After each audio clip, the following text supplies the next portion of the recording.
আসসালামু আলাইকুম। বাংলা সংবাদে সবাইকে স্বাগত জানাচ্ছি আমি আফরোজা রূপা। নির্বাচনের তফসিলের আগে প্রার্থীদের সবুজ সংকেত দেবে বিএনপি। ডিসেম্বরে জোটের আত্মপ্রকাশ জামায়াতের জোরে সোরে প্রস্তুতি চালিয়ে যাচ্ছে এনসিপিও। দেশে প্রথমবারের মতো শুরু হলো টাইফয়েড টিকাদান কর্মসূচি। উদ্বোধন করলেন স্বাস্থ্য উপদেষ্টা। মাসব্যাপী ক্যাম্পেইনে ভ্যাকসিন পাবে প্রায় 5 কোটি শিশু। বেসরকারি খাতে ঋণ প্রবৃদ্ধি কমলেও বাড়ছে খেলাপির পরিমাণ। নুয়ে পড়া ব্যাংক খাত টেনে তুলতে কঠোর হচ্ছে নিয়ন্ত্রণ সংস্থা। জবাবদিহিতা নিশ্চিতের পরামর্শ। পূর্ব ঘোষণা ছাড়াই ঢাকা ময়মনসিংহ রুটে বাস চলাচল বন্ধের সিদ্ধান্ত মালিক সমিতির। যাত্রী ভোগান্তি চরমে। গন্তব্যে যেতে গুনতে হচ্ছে বাড়তি ভাড়া।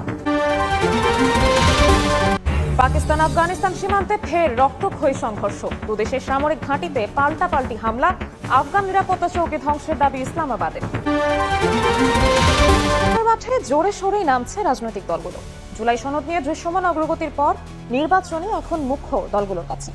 শৃঙ্খলা ঠিক রাখতে তফসিলের আগে সম্ভাব্য প্রার্থীদের সবুজ সংকেত দেওয়ার পরিকল্পনা বিএনপির। অন্যদিকে ডিসেম্বরে জোট আত্মপ্রকাশের পরিকল্পনা জামায়াতের। পাশাপাশি অধিকাংশ আসনে জনসংযোগও চালাচ্ছে দলটি। এতদিন নির্বাচন নিয়ে তোড়জোড় না থাকলেও জুলাই সনদ বাস্তবায়নের দিকে যাওয়ায় মাঠে নামছে এনসিপিও। হাসান আলীর প্রতিবেদন।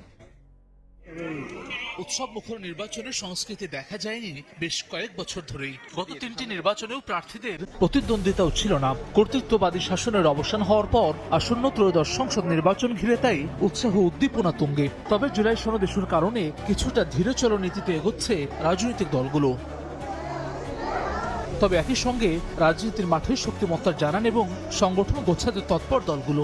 এরই মধ্যে সম্ভাব্য প্রার্থীদের সঙ্গে মত বিনিময় করেছে বিএনপি। যুগপৎ আন্দোলনে যুক্ত মিত্ররা 217টি আসনে সম্ভাব্য প্রার্থীর তালিকা জমা দিয়েছে দলটির কাছে। 299 আসনে একক প্রার্থী দিয়েছে জামায়াতে ইসলামী। অনেকটা অলিখিত জোটবদ্ধ পথ চলা শুরু করেছে জামায়াতে ইসলামী আন্দোলন সহ কয়েকটি দল। তবে এনসিপি এখনো দৃশ্যমান কোনো কার্যক্রম হাতে নেয়নি। তরুণদের নেতৃত্বে গঠিত দলটিকে ঘিরে বিএনপি জামায়াত দুই পক্ষের জোটের আলোচনা উঠছে মাঝে মধ্যেই।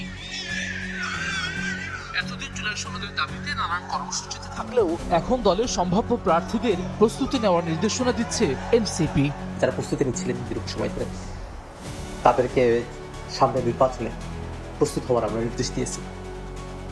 কিন্তু সে নির্বাচন সেটা কি জোটবদ্ধভাবে হবে না আমরা এককভাবে করবো, সে সিদ্ধান্ত আমরা এখন পর্যন্ত চূড়ান্তভাবে গ্রহণ করিনি। দেশের কল্যাণে জোটবদ্ধভাবে নির্বাচনের মতো কোনো পরিবেশ তৈরি হয় তার জন্য আমরা অপেক্ষা রয়েছি। এদিকে ডিসেম্বরে জোটের আত্মপ্রকাশের পরিকল্পনা জামায়াতের। ধর্মভিত্তিক দল ছাড়াও এতে যুক্ত হতে পারে মধ্যপন্থী দলও।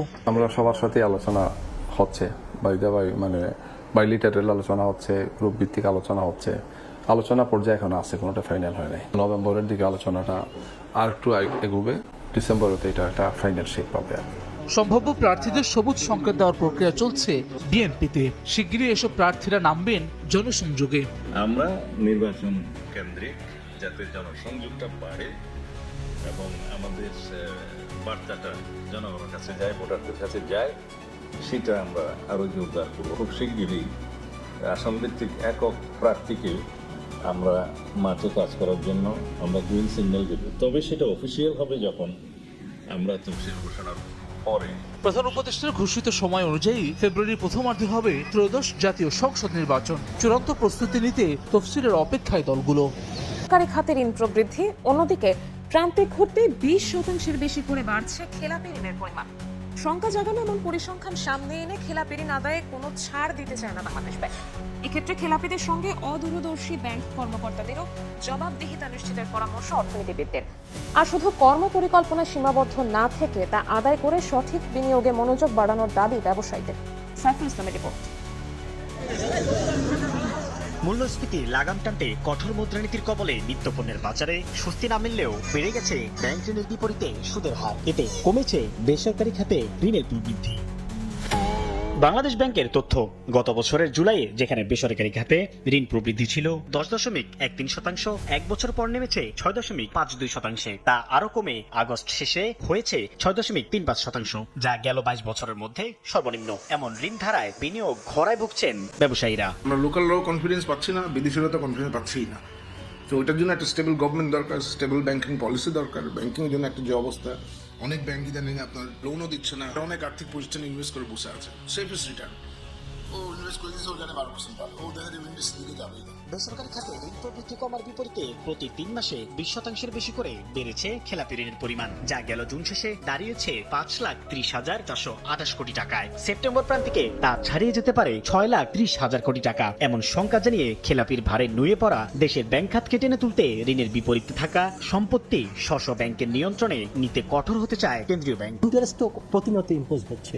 অতএব আগামী 3 মাসে যদি একটি টাকাও সে সকল খেলাপিরা ব্যাক না করে, শুধু সুদ আরোপের ফলে তো আরো 20% বেড়ে যায়। যত প্রকার আইনি পদক্ষেপ নেওয়া যায় তাদের ক্ষেত্রে নিতে। এক্ষেত্রে খেলাপিদের সঙ্গে সংশ্লিষ্ট ব্যাংক কর্মকর্তাদেরও জবাবদিহিতা নিশ্চিত করার তাগিদ অগ্রণী ব্যাংকের চেয়ারম্যানের। Top manager, managing director, deputy managing director, এদের অর্ডার ছাড়া নিচের লেভেল লোন দিতে পারে। যতক্ষণ না টাকা ফেরত না দিই ততক্ষণ জেলে থেকে টাকা দেওয়া, এগুলো কিন্তু বলা আছে, কিন্তু ওই ফাঁক ফোকর আছে বেরিয়ে যায়। খেলাপি আদায় আর বিনিয়োগ বৃদ্ধিতে অন্তর্বর্তী সরকারের সদিচ্ছার অভাব দেখছেন না অর্থনীতিবিদরা। তবে সমন্বয়হীনতায় সুফল মিলছে না বলে মত তাদের। এটা কিন্তু ক্রমাগতভাবে ব্যাংকগুলোর যে কার্যক্ষমতা এটা ক্রমাগত সংকুচিত হচ্ছে।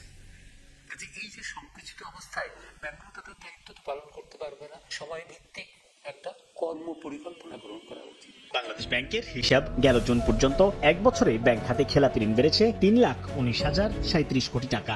এমএজি ওসমানী মেডিকেল কলেজ হাসপাতালে নানা অনিয়ম, রোগী ও স্বজনদের অভিযোগ ওয়ার্ড বয়কে ঘুষ দিলে নেবে শয্যা, মিলছে না চাহিদা মাফিক ওষুধ। এছাড়া জনবল সংকট, অবকাঠামোগত দুরবস্থা আর শয্যা সংকট দীর্ঘদিনের। অভিযোগের প্রেক্ষিতে সম্প্রতি দুদকের এক অভিযানে বেরিয়ে আসে একের পর এক অনিয়মের তথ্য। এ নিয়ে গতানুগতিক আশ্বাস কর্তৃপক্ষের। নৌশাদ আহমেদ চৌধুরীর ছবিতে অপবণিকের রিপোর্ট। হাসপাতালে উপচে পড়া ভিড়, শয্যা সংকটে রোগীদের স্থান হয়েছে মেঝেতে। তবে কেউ ডিসচার্জ হলে ওয়ার্ড বয়কে ঘুষ দিলে অন্য রোগীর মেলে সেই সেট, এমন অভিযোগ সিলেটের এমএজি ওসমানী মেডিকেল কলেজ হাসপাতালে আসা রোগীদের। এমনকি ওষুধ সংকটের অভিযোগও নিয়মিত।